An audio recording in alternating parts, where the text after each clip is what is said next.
Indonesia will not back an inch in our support for Palestinian statehood. I now give the floor to Her Excellency Retno Lestari Prisansari Madusi, Minister of Foreign Affairs of Indonesia.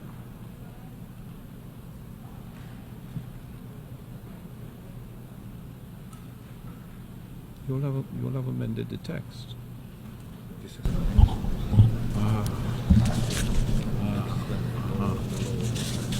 Yeah. Bismillahirrahmanirrahim. Excellencies, dear colleagues, today I'm wearing a traditional fabric from East Nusa Tenggara, Indonesia, while my delegation are wearing different traditional fabric representing the diversity of over 1,000 ethnicities in Indonesia. We are diverse, but we are one. Mr. President, the world now is at strategic crossroads. Global solidarity and collective responsibility are the only answer to address trust deficit and global inequality. This is the main essence transpired by the Bandung Conference or Asia-Africa Conference in 1955. Through the 10 principles of Bandung, we call for respect toward human rights and the UN Charter, sovereignty and territorial integrity, equality of all races and all nations, peaceful settlement of dispute, and promotion of mutual interest on cooperation. The Bandung Conference reminded every country of their equal rights and responsibility in maintaining peace and stability, mainstreaming win-win cooperation, and championing solidarity. Indonesia bring along the Bandung spirit when we presided the G20 last year, chairmanship of ASEAN this year, during President Jokowi's visit to Africa last month, and we will bring this spirit everywhere we go, including to this UNGA. The Bandung spirit enables Indonesia to listen and become part of solution. For Indonesia, global leadership should not only be about power or about the influence to dictate others. Instead, global leadership should be about listening to others, building bridges, respecting international law consistently, and put all nations equally. The fate of the world cannot be defined by the mighty few.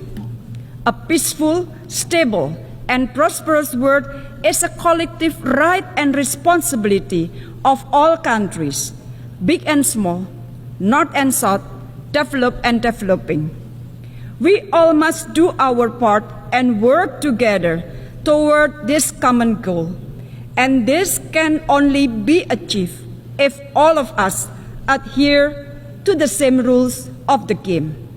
We must uphold respect for international law, particularly fundamental principle of sovereignty and territorial integrity. This will ensure that disputes will be settled on the negotiating table rather than at the battlefield.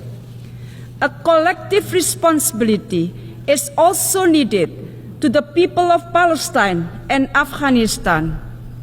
For far too long, we have allowed our Palestinian brothers and sisters to suffer. Indonesia will not back an inch in our support for Palestinian statehood. In Afghanistan, Indonesia will do its utmost to help the Afghan people and ensure the rights of women and girls are respected, including their right to education. As the ASEAN chair this year, Indonesia had to navigate ASEAN through such geopolitical dynamics in the region. ASEAN has already managed to do this for the last 5 decades. We send a clear message that we will not let our region to be a pawn of rivalries. Instead, Southeast Asia must be an epicentrum of growth where all countries can benefit meaningfully. Inclusivity will forever be the pillar of our region's architecture building. It is sufficient to say we managed to pull through. ASEAN have maintained its unity and established a long-term vision for ASEAN 2045. ASEAN have reinforced its centrality in strengthening regional resilience and preparing for economy of the future.